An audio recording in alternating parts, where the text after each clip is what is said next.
So, nito nga pala yung RS100 natin nakuha. Tapos ngayon, susubukan natin siyang gawing enduro na parang ganito. Dahil meron pa ako dyan mga pyesa ng TS, front shock, tsaka wheelset.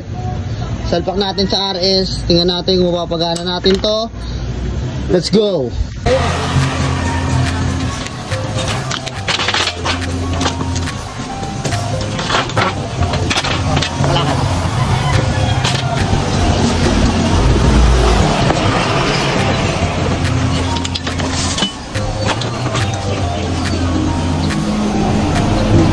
Yeah! Ito nga pala ang nalabasan niya. Front suspension pa lang ang nakakabit natin. Yan. Yan. Dalin-dali oh. Pero pa tayo retire na para dyan. Pero siguro ito na lang din. Kasi 18 rin naman yan. Yung gulong lang lalagay natin. Pakaangas. Talaga rin yan. Ito nga pala si Tigas. Hanggang ngayon ang tigas niya pa rin. Ayaw niya tumino ng takbo. Sumpa bago si Tigas eh. Pero di siya binibenta syempre. Pero tayo ngayon ito bago natin. Hindi ko pa alam yung pangalan dito. Ipotragis. Ito si ano, Katog.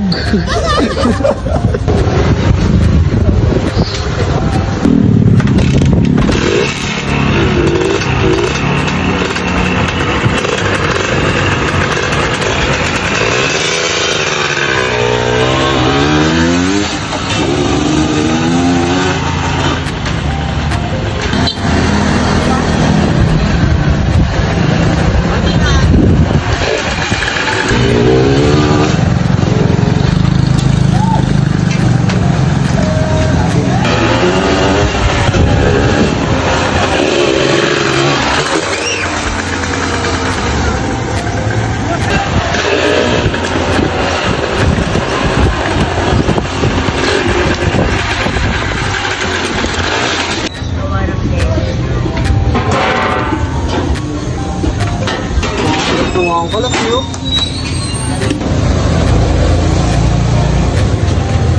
Wala tayong bisita. Oo, meron. Mechanic engineer, tama ba? Mechanic engineer ang puto. Bakit? Tama ba yun? Ay, Tama ba yun, sir? mali, ano lang tayo. Ano ba tayo? Nangangalakal lang tayo. Nangangalakal kami. Kaya ito, pinapadiagnose namin sa kanya.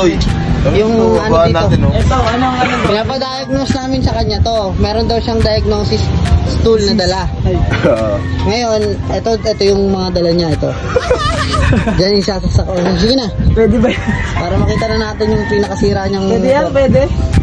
Oo. Hindi na automatic ba yung gamitin?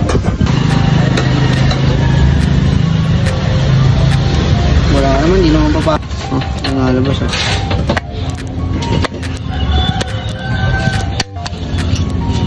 Grabe siya.